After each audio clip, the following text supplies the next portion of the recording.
Türkmenistan'da COVID-19 yokuşan adamlar yüze çıkarıldı. Azatlyk radiosynyň habarçylary Dubaydan getirilip karantina saklanyň raýatlaryň arasynda COVID-19 keseliniň yüze çıkarylanyny habar berýär. Azatlyk radiosynyň habarçysy karantina saklanýan raýatlardan ilki 10 adamyň koronavirus testiniň pozitiv netije görkezdenligini habar berdi.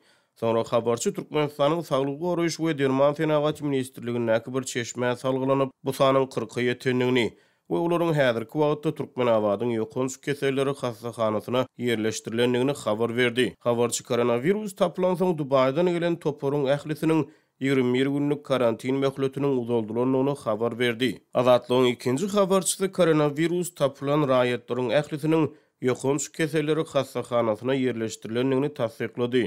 Ýatlasak 14-nji maýda Türkmenistan howa ýolları 200 töwerew raýaty Dubaydan Türkmenabada getirdi. Ýurda dolanan raýatlar karantiniň ilkinji güni koronavirusa garşy Hytaý waksinasynyň birinji dozasyny kabul etdi. Habarçynyň maglumatlaryna görä ikinji doza 3-nji iýulda tanjyldy. Dubaydan gelen uçary Malaziýadan we Türkiýeden hem gelip goşulan Türkmenistan raýatlary boldy. Galbertede habarçy ýurda dolanan raýatlaryň arasynda ozal koronavirusa garşy sanjym kabul eden raýatlaryň bolanlygyny habar berdi. Onuň maglumatlaryna görä koronavirus testi pozitiv netije görkezden raýatlar esasan Malaziýadan we Türkiýeden Dubaýa gatnawyna goşulan raýatlar. Olaryň arasynda aýallarda da erkeklerde de pozitiv netije tapylypdyr. Koronavirus testi pozitiv çykan raýatlaryň arasynda okuw tamamlap gelen raýatlar bar. Köpüsi ýaş.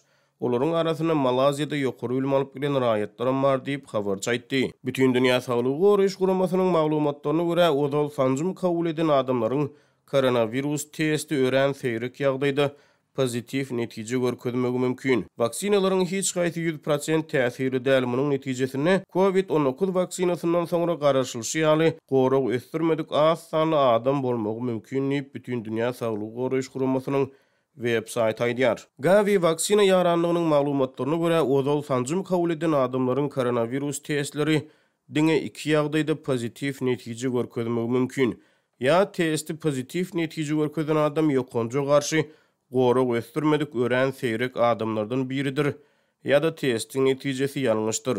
Ýaranlygyň maglumatyna görä häzir ulanylýan vaksinalaryň köpüsi virusa garşy 95 göterim täsirlidir. Habarçy Türkmenistanda sanjymdan soň koronavirus testi pozitiv netije görkezden adamlardan 2-3 gedek test alınanyny habar berýär. Aslynda Türkmenistan şu wagtda çene resmi taýdan tasdiklanan hiç bir COVID-19 hadisesi barada habar vermedi. Şu aralykda 30-njy maýda Moskwadan Türkmenabada getirilenden soňra karantina ýerleşdirilen we karantin şertlerinden şikaýet eden raýatlar 6-njy iýulda garaşylmadyk ýagdaýda şertleri gowlandyrylan başga bir ýere göçürildi. Ýolagçylaryň şertleri gowlandyrylan ýere göçürilmegi Azatlyk radiosynyň yaramaz karantin şertleri barada beren habarynyň ýa-da gabat gelýär. Azatlyk radiosy Türkmenistan howa ýolları kampaniýasynyň 30-njy maýda 140 ýolagçyny Moskwadan Türkmenabada getirendigini, ýurda dolanan raýatlaryň köpüsiniň karantin üçin harby çadyrlara ýerleşdirilendigini, ýöne karantin şertleriniň juda yaramazlygyny, howanyň yssydygyny we ıssy howada raýatlaryň harby çadyrlarda kötenýändigini habar berdi. 30-njy maýda Moskwadan gelen ýolagçylary düýün garaşylmadyk ýagdaýda başga ýere täze Agoýun goloýuna ýerleşýän lagere göçürdiler diýip birinji habarçy habar berýär. Karantina raýatlaryň howsarlary olaryň Amdirýanyň kenarynaky Bagtyarlyk çağalar lagerine göçürilendigini aýdýarlar. Habarçylaryň we çeşmeleriň maglumatlaryna görä harby çadyrlarda saklanan adamlar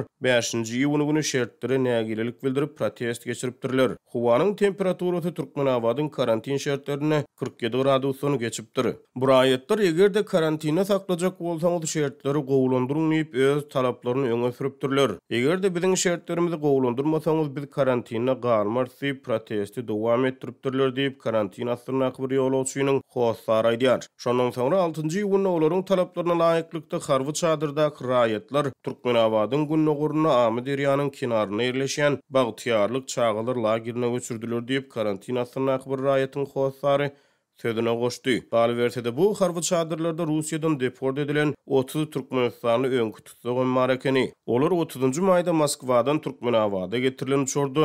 Rus resmiýetleriniň talaplary esasynda Russiýadan Türkmenistana gaýtarylyp getirilipdirler. Çeşmäniň sözlerine görä olar 6-njy iýulyň nahar wagty gowuk turudypdyrlar we gyýlary gorkudypdyrlar. Olar mähli raýatlar bilen bir hatarda bagtyarlyk çağılar lagerine göçürilipdirler. Çağılar wagynda şertler gowy kondisionerler işläp dur. Issy suw içimlik arasy suw akyp dur. Hemme şertler gowy diýip ýolawçy howsary gurrun berdi. Azatlyk radiosynyň 2-nji habarçysy bilen habarlaşan Çeşmäniň maglumatlaryna görä täze karantine 2 komnatly jaýlar öz başyna hajathana duş var. Karantin jaýynyň töweregi meýweli baglary bilen gurşalypdyr. Ýolawçy howsarlar olaryň protest aksiýalary sebäpli täze ýere göçürilenliklerini şaklaýar. Ýöne bu wakanyň ýene bir versiýasyna görä karantina kraýatlaryň arasyna bir ýokary wezipeli emeldaryň ogly hem bar ekeni. Çeşmäniň maglumatlaryna görä emeldar oglunyň şeýle yaramaz şertlerde karantin astyna alynmagy sebäpli onuň bilen aragatnaşygy kesip oglunyň hasaňat ýere göçürilmegi uğruna tagalla edip başlapdyr.